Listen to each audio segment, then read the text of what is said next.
राधे राधे, हरे कृष्णा। आप सभी भक्तों का अपने YouTube चैनल पर स्वागत है।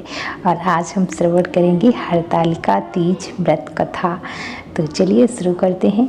एक बार भगवान शिव ने पार्वती जी को उनके पूर्व जन्म का स्मरण कराने के उद्देश्य से इस व्रत के महत्व को कथा पार्वती जी को सुनाई थी। श्री भोले शंकर बोले, हे गौरी, पर्वतराज हिमालय पर स्थित गंगा के तट पर तुमने अपनी बाल्यावस्था में 12 वर्षों तक अधोमुखी होकर घोर तप किया था। इतनी अवधि तुमने अन्न ना खाकर पेड़ों के सूखे पत्ते चबाकर व्यतीत किए हैं। माघ की विकराल शीतलता में तुमने निरंतर जल में प्रवेश करके तप किया है। वैशाख की जला देने वाली गर्मी में तुमने पंचाग्नि से शरीर को तपाया है। श्रावण की मूसलाधार वर्षा में खुले आसमान के नीचे बिना अन्न जल ग्रहण किए समय व्यतीत किया है। तुम्हारे पिता तुम्हारी कष्ट साध्य तपस्या को देखकर बड़ी दुखी होते थे। उन्हें बड़ा क्लेश होता था। तब एक दिन तुम्हारी तपस्या तथा पिता के क्लेश को देखकर नारद जी तुम्हारे घर पधारे। तुम्हारे पिता ने हृदय से अतिथि सत्कार करके उनके आने का कारण पूछा। नारद जी ने कहा, गिरिराज, मैं भगवान विष्णु के भेजने पर यहाँ उपस्थित हुआ हूँ। नारद जी बोले, आपकी कन्या ने बड़ा कठोर तप किया है। इससे प्रसन्न होकर वे आपकी सुपुत्री से विवाह करना चाहते हैं। इससे संदर्भ में मैं आपकी राय जानना चाहता हूँ। नारद जी की बात सुनकर गिरिराज गदगद हो उठे। उनके तो जैसे सारे कलेश ही दूर हो गए।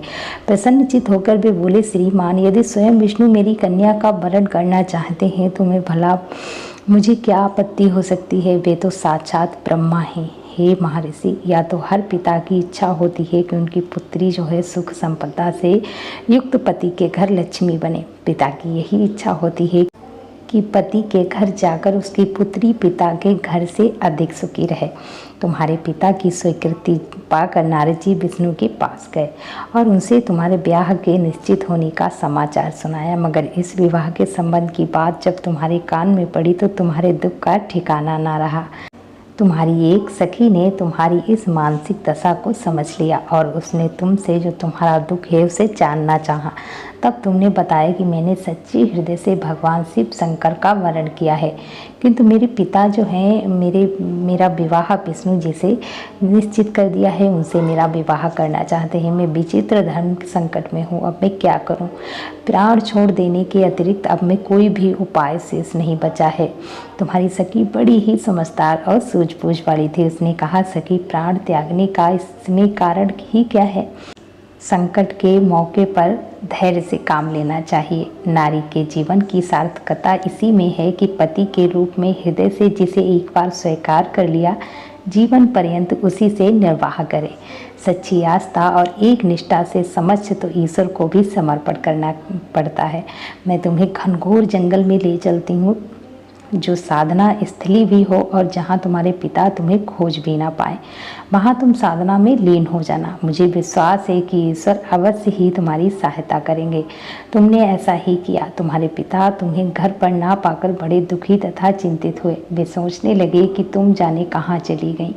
मैं विष्णु जी से उसका विवाह करने का प्रण कर चुका हूँ। यदि भगवान विष्णु बारात लेकर आए और कन्या घर पर ना हुई तो बड़ा अपमान होगा। मैं तो कहीं मुंह दिखाने योग्य भी नहीं रहूँगा।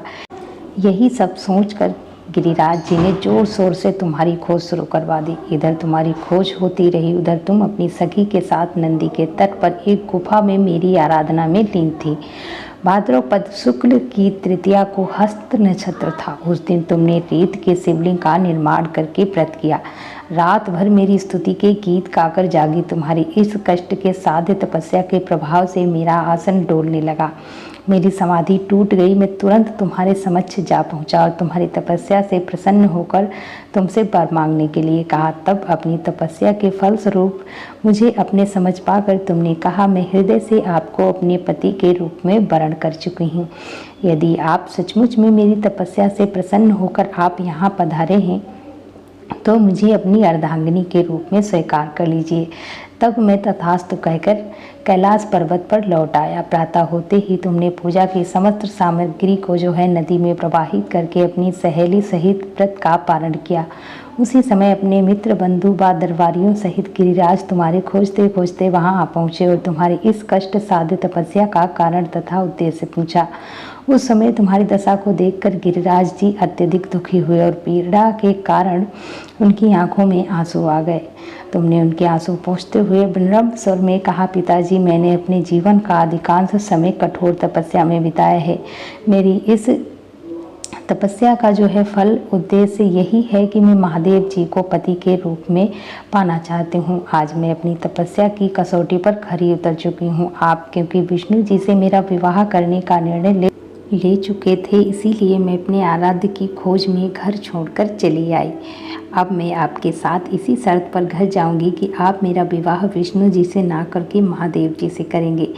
गिरिराज जी मान गए और तुम्हें घर ले गए। कुछ समय के पश्चात उन्होंने शास्त्रों के अनुसार विधि विधान से हमारा विवाह संपन्न किया। हे पार्वती जी, भाद्रपद की शुक्ल को तृतीया को जो तुमने मेरी आराधना करके जो व्रत किया था, उसी के फलस्वरूप मेरा तुमसे विवाह हो सका। इसका महत्व तो यह है कि मैं इस व्रत को करने वाली कुंवारी कन्याओं को मनोवांछित फल देता हूँ। इसलिए सौभाग्य की इच्छा करने वाली प्रत्येक युवती को यह व्रत पूरी एक निष्ठा तथा आस्था से करना चाहिए। शिव शंकर जी कहते हैं, जो भी हरतालिका तीज को हमारा सच्ची निष्ठा के साथ व्रत करता है, मैं उसकी इच्छा जरूर पूरी करता हूँ।